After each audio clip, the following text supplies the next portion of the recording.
નમસ્કાર વિદ્યાર્થી મિત્રો. આજે આપણે સંસ્કૃત સાહિત્યની અંદર પાઠ 5 શરૂ કરવા માટે જઈ રહ્યા છીએ. જે પાઠનું નામ છે ગુણવતી કન્યા. તો મિત્રો, સંસ્કૃત સાહિત્યની અંદર મહાકવિ દંડી થઈ ગયા, જેમણે દશકુમાર ચરિત નામનો ગ્રંથ રચ્યો. જે ગ્રંથ કાલ્પનિક ગ્રંથ છે, જેની અંદર 10 રાજકુમારોની કથા એમણે કલ્પેલી છે. અને 10 રાજકુમારો છે, એ 10 રાજકુમારો અલગ અલગ દિશાઓની અંદર પરિભ્રમણ કરવા માટે જાય છે.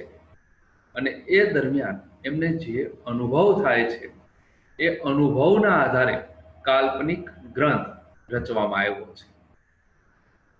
10 રાજકુમારોની કાલ્પનિક કથા છે, 10 ઉચ્છ્વાસની અંદર અહીંયા લખાયેલી છે.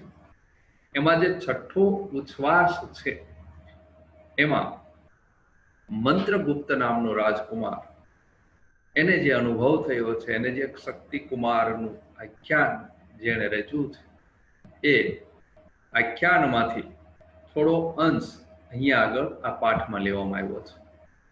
આપણે જાણીએ છીએ મિત્રો કે આ સંસારની અંદર સ્ત્રી અને પુરુષ છે, કે આ સંસાર રૂપી ગાડાના બે પૈડાઓ છે. સામાન્ય રીતે કોઈ પણ ગાડી હોય તો એના પૈડાઓ છે, તમે જોશો તો એક સમાન હશે, એક સરખા હશે. જો પૈડાઓ સરખા ન હોય તો શું થાય? તો ગાડીનું બેલેન્સ ન રહે. એમ આ સંસાર રૂપી જે આ ગાડી છે, એ ગાડીના પણ બે પૈડાઓ છે, સ્ત્રી અને પુરુષ. તો આ સ્ત્રી અને પુરુષ એ બંને પૈડાઓ જે છે આ સંસાર રૂપી ગાડાના, એ સમાન હોવા જોઈએ, સરખા હોવા જોઈએ. આકાર અને પ્રકારની દ્રષ્ટિએ જ નહીં, પણ ગુણ, સ્વભાવ, આવી બાબતોથી આ એમની અંદર સરખા પણ હોવું જોઈએ, સમાનતા હોવી જોઈએ. આચાર વિચારની અંદર સમાનતા હોવી જોઈએ. તો જ આ સંસાર રૂપી જે ગાડું છે, એ ધીમે ધીમે આગળ ધપી શકે. જો આચાર વિચાર સમાન ન હોય, ગુણ સમાન ન હોય, ગુણમાં સાદૃશ્યતા ન હોય, તો ક્યાંક ને ક્યાંક આ સંસાર રૂપી ગાડું છે, એ રસ્તા પરથી નીચે ઉતરી જાય છે. એટલે અહીંયા આગળ સ્ત્રી અને પુરુષને સંસારના બે ગાડાના પૈડાઓ કહેવામાં આવ્યા છે, કે જે બંને વચ્ચે વિચાર વિમર્શતામાં સમાનતા હોવી જોઈએ. એટલે સંસાર છે, ક્યાંક કંઈક ને કંઈક બન્યા કરતું હોય, પણ એનું સ્વરૂપ મોટું ન થાય. એ જો બંનેના આચાર વિચાર સમાન હોય, બેની અંદર ગુણોમાં ક્યાંક સમાનતા હોય, તો બંને એકાબીજાના વિચારોને સમજીને ક્યારેક કંઈક સંસારમાં બને તો એનું યોગ્ય નિકાલ લાવી અને પોતાના સંસાર રૂપી ગાડાને વળી પાછા એ યોગ્ય રસ્તા ઉપર આગળ ચલાવી શકે છે. પણ જો વિચાર વિમર્શમાં ક્યાંક ભેદ રહી જાય, તો આ સંસાર રૂપી ગાડું છે, એ રસ્તા પરથી ક્યારે ગબડી પડે એ કહી ન શકાય. એટલે મિત્રો, આ પાઠની અંદર સ્ત્રી અને પુરુષની અંદર ગુણ, વિચાર આની સમાનતા હોય એવું અહીંયા દર્શાવ્યું છે. અને એટલા માટે જ આપણે જાણીએ છીએ કે પહેલાના આપણા જે વડીલો છે, વડીલો જ્યારે મહેમાન ગતિએ જતા હતા, અને એવા સમયે એ પોતાના દીકરા કે પોતાની દીકરીનું, કે પોતાના પૌત્ર કે પોતાની પૌત્રીનું સંબંધ છે, એ નક્કી કરીને આવતા હતા. કારણ કે મહેમાન ગતિ ત્યારે ઘણી બધી 4-5 દિવસ, 10 દિવસ, 15 દિવસની કરતા. એટલે 4-5-15 દિવસમાં તો ઘરનો આખો માહોલ છે એમને ખ્યાલ આવી જાય. છોકરા છોકરીઓની અંદર કેવા પ્રકારના ગુણો છે એ પણ એમને ખ્યાલ આવી જાય, અને એના આધારે એ ત્યારે સંબંધો નક્કી કરીને આવતા હતા. આજના સમયમાં જુદી વસ્તુ છે. છોકરાઓ છોકરી છે, એકાબીજાને જોવા જાય તો શું જોવે? રૂપ જોવે. પણ એની અંદર ગુણ કેવા છે, અવગુણ કેવા છે, એ કોઈ આજે જોતા નથી. આજે પૈસા, ધન, સંપત્તિ આવું બધું જોવે છે, પણ ગુણ નથી જોતા. અને એટલે જ આપણે જોઈએ છીએ કે પહેલાના સમયમાં ગમે તેવું પાત્ર હોય પણ એ સંસાર ક્યારેય જુદો નહોતો. એ ઘર સંસાર ચાલ્યા કરતો, જે પાત્ર હોય જેવું હોય તેવું. અને આજે જોઈએ છીએ તો આજે આપણે બધી જ રીતે પરખી નિરખી અને સંબંધ, લગ્ન આ બધું કરીએ છીએ, અને તેમ છતાંય સંસાર ક્યારે વિખૂટો પડી જાય છે, ક્યારે ગાડું કબડી પડે છે, એ કહી શકાતું નથી. તો એક તો આ બાબત આ પાઠની અંદરથી શીખવાની છે. સાથે સાથે જે કાંઈ તમારી પાસે છે એમાંથી તમે તમારી બુદ્ધિ શક્તિથી કેવા પ્રકારનું સર્જન કરી શકો એ પણ અહીંયા કહેવામાં આવ્યું છે. તો મિત્રો, આજે આપણે આ પાઠની શરૂઆત કરીએ છીએ. તો અહીંયા આગળ કાંચી નગરે શક્તિ કુમારો નામ એકઃ શ્રેષ્ઠી પુત્ર પ્રતિવસતી સ્મ. કાંચી નગરમાં શક્તિ કુમાર નામનો એક શ્રેષ્ઠી પુત્ર, શ્રેષ્ઠી એટલે સાહુકાર, શેઠ, સાહુકારનો પુત્ર, શેઠનો પુત્ર પ્રતિવસતી સ્મ એટલે કે રહેતો હતો. કોઈ એક નગર જેનું નામ કાંચી, અને આ કાંચી નગરની અંદર એક શેઠ, સાહુકાર, એનો પુત્ર જેનું નામ શક્તિકુમાર જે રહેતો હતો. કાંચી નગરે શક્તિકુમારો નામ, કાંચી નગરમાં શક્તિકુમાર નામનો એકઃ શ્રેષ્ઠી પુત્ર, એક શ્રેષ્ઠી શેઠ સાહુકાર, સાહુકારનો પુત્ર પ્રતિવસતી સ્મ રહેતો હતો. સ યદા સ્વકીયસ્ય જીવનસ્ય દ્વાવિશતિ તમે વર્ષે પ્રવિષ્ટ તદા ચિંતામ આપન્ન સહ.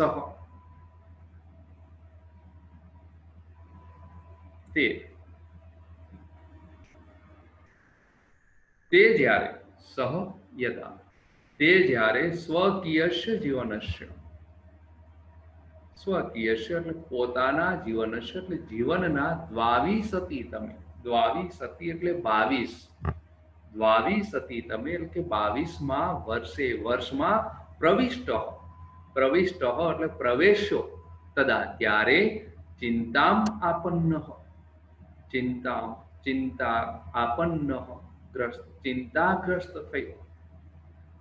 હવે આ શક્તિકુમાર જ્યારે 22મા વર્ષમાં પ્રવેશ કર્યો હોય એટલે એને પોતાને પોતાના જીવન વિશે ચિંતાઓ થવા લાગી, આગામી સાંસારિક જીવન વિશેના વિચારો આવવા લાગ્યા, એના માટે ચિંતાઓ થવા લાગી.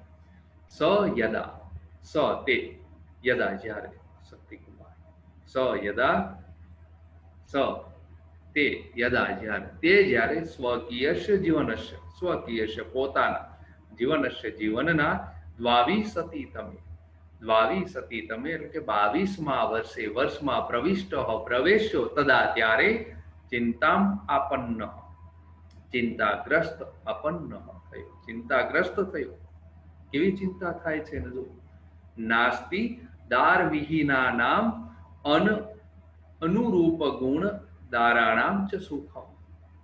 એવી ચિંતા થાય છે શક્તિકુમારને કે દાર વિહીના નામ, દાર એટલે પત્ની, પત્ની વગરના, ચ અને અનુરૂપ ગુણ દારાણા, અનુરૂપ ગુણ વગરની પત્ની વિહોણા, સુખમ નાસ્તિ તો કે સુખી થતા નથી.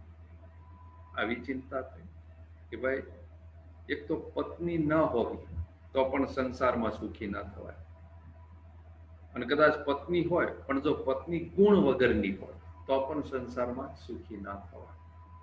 એટલે કે છે નાસ્તિ દાર વિહીના નામ, દાર વિહીના નામ, દાર એટલે પત્ની, વિહીના નામ એટલે વગર, પત્ની વગર, ચ અને અન અનુરૂપ ગુણ દારાણા, અનુરૂપ ગુણ વગરની, અન લાગેલું છે આગળ, એટલે અનુરૂપ ગુણ વગરની પત્ની વગર, સુખમ નાસ્તિ, તો કે સુખ નથી, તત કથમ ગુણવતી ભાર્યામ અહમ વિંદેયમ ઇતિ, તત તો કથમ કેવી રીતે, તો કેવી રીતે ગુણવતી ભાર્યા, ગુણવતી ભાર્યા એટલે પત્ની. જો અહીંયા પત્ની માટે બે શબ્દો પ્રયોજાયા છે, ઘણીવાર સમાનાર્થી શબ્દમાં પૂછાય, તો તમને ખ્યાલ હોવો જોઈએ કે દાર એટલે પણ પત્ની અને ભાર્યા એટલે પણ પત્ની.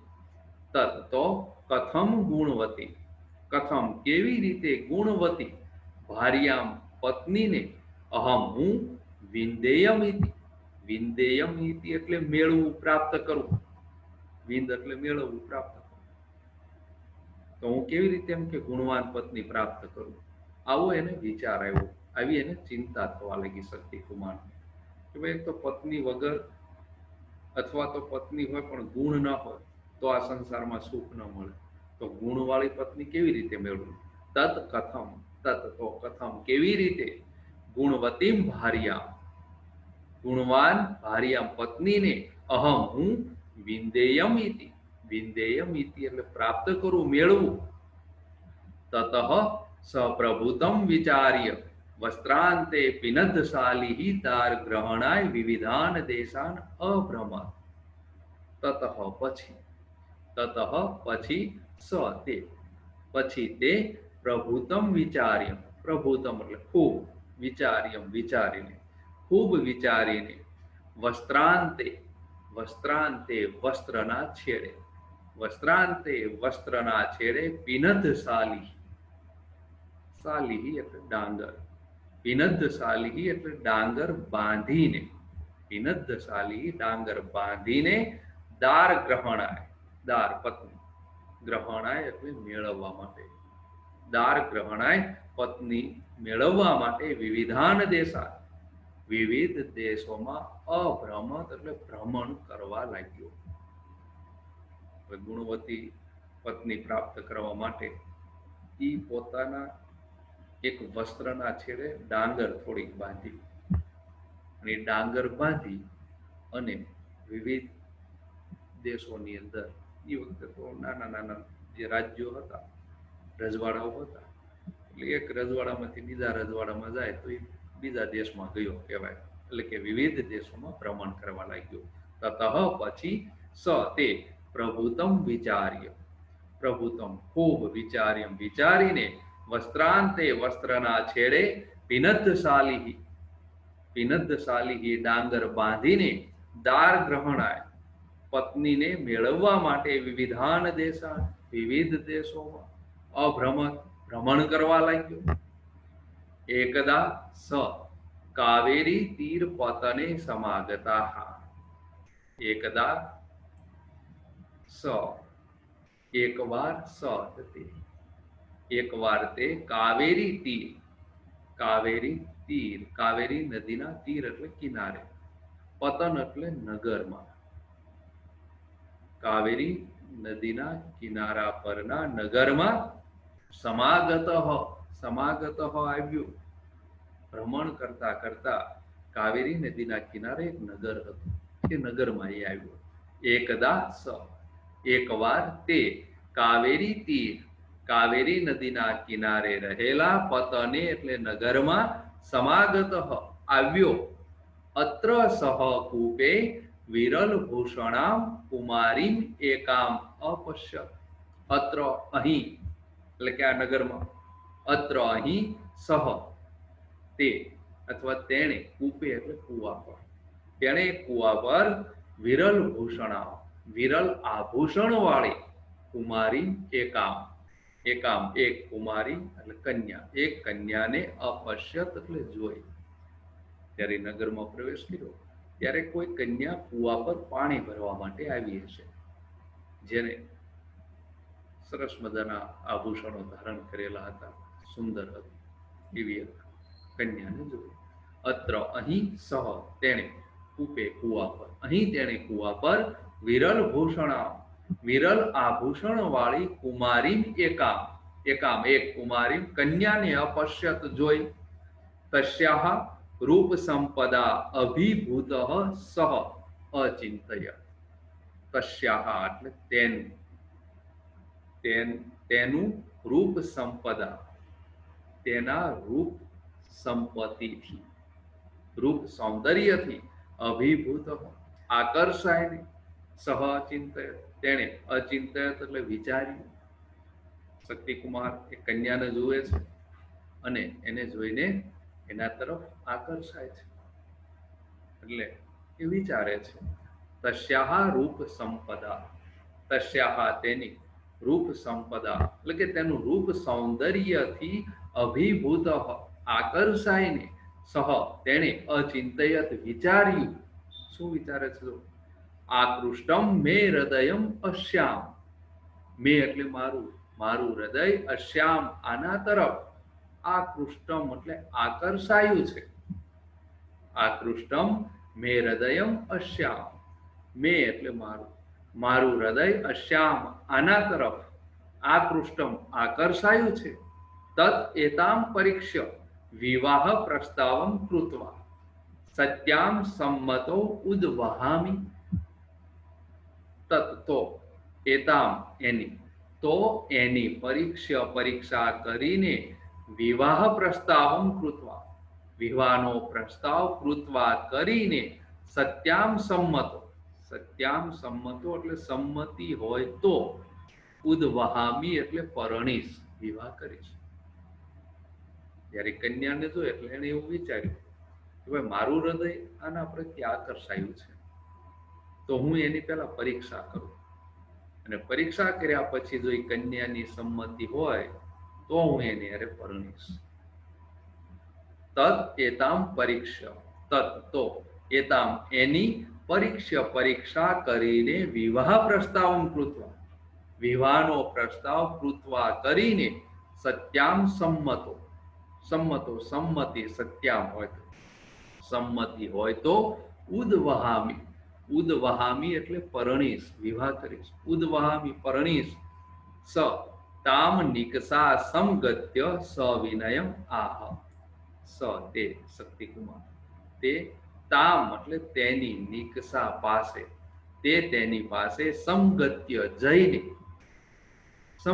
જઈને સવિનયમ એટલે વિનયપૂર્વક આહ એટલે કહે છે શક્તિકુમાર તે કન્યાની પાસે જાય છે અને વિનમ્રતાપૂર્વક એને કહે છે સ તામ નિકષા સ તે તામ તેની નિકષા પાસે સમગત્ય જઈને સવિનયમ વિનયપૂર્વક આહ કહે છે અસ્તિ તે કૌશલમ શાલી પ્રસ્થેન અનેન સંપન્ન આહારમ મામ ભોજયિતું શું કે છે પાસે જઈને અનેન આ શાલી પ્રસ્થેન એટલે એક ડાંગર પ્રસ્થમાંથી એક ડાંગરના ટુકડામાંથી શાલી પ્રસ્થેન એક પ્રસ્થ ડાંગર માંથી સંપન્ન આહાર ભોજન સંપન્ન એટલે બનાવીને આહાર બનાવીને મામ મને ભોજયિતુમ એટલે ભોજન કરાવવા માટે કૌશલમ તારામાં કુશળતા છે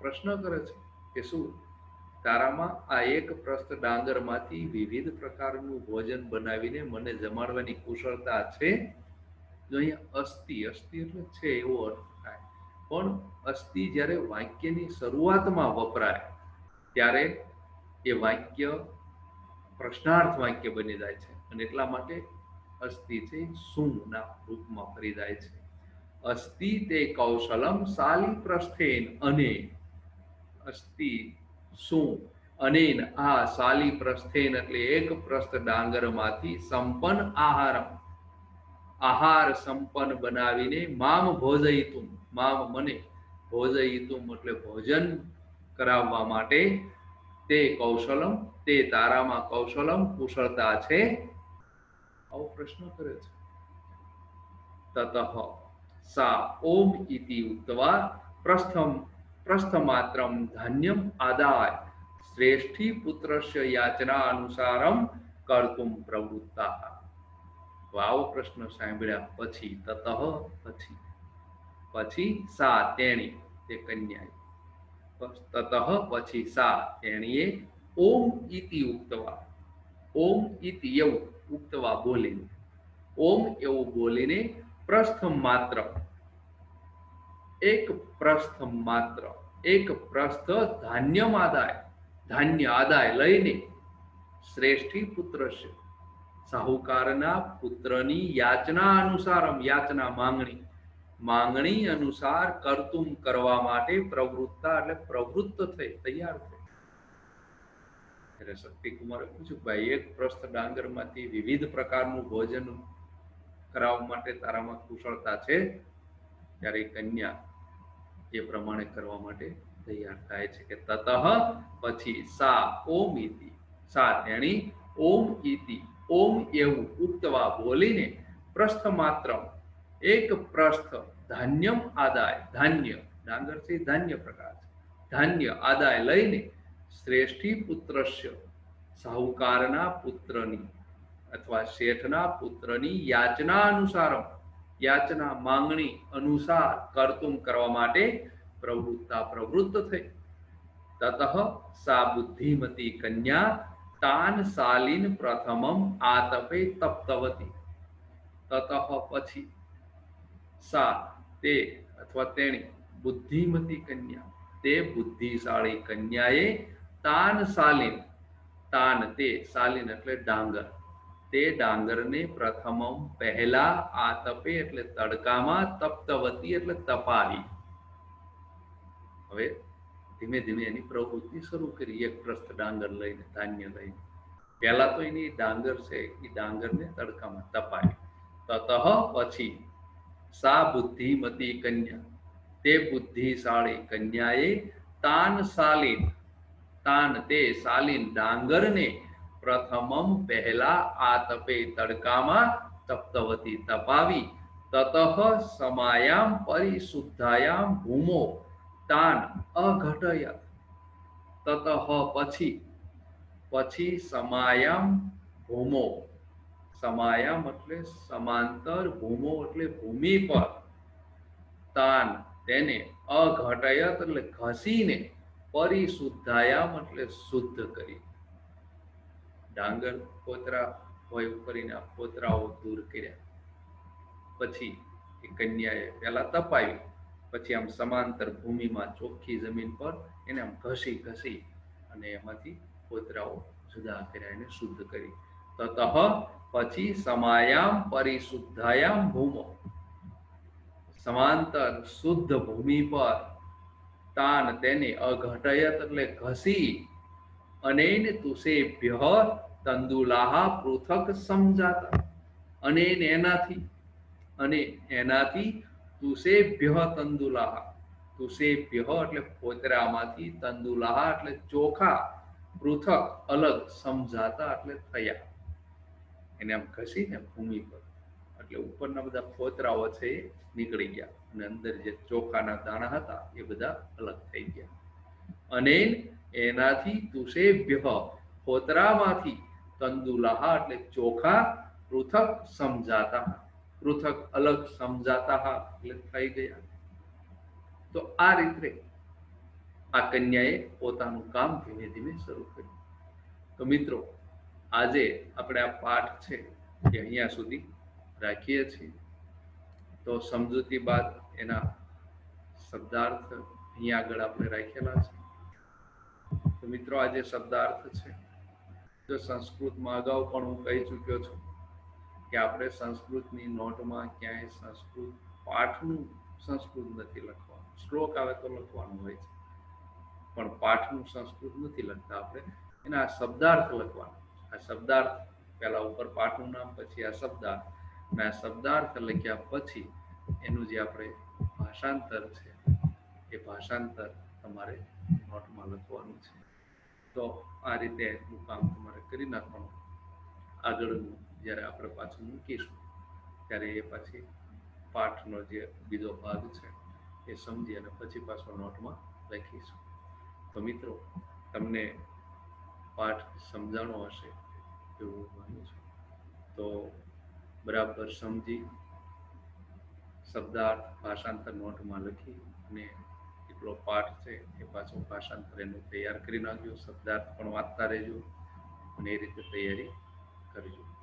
તો મિત્રો, ખૂબ ખૂબ ધન્યવાદ. અસ્તુ.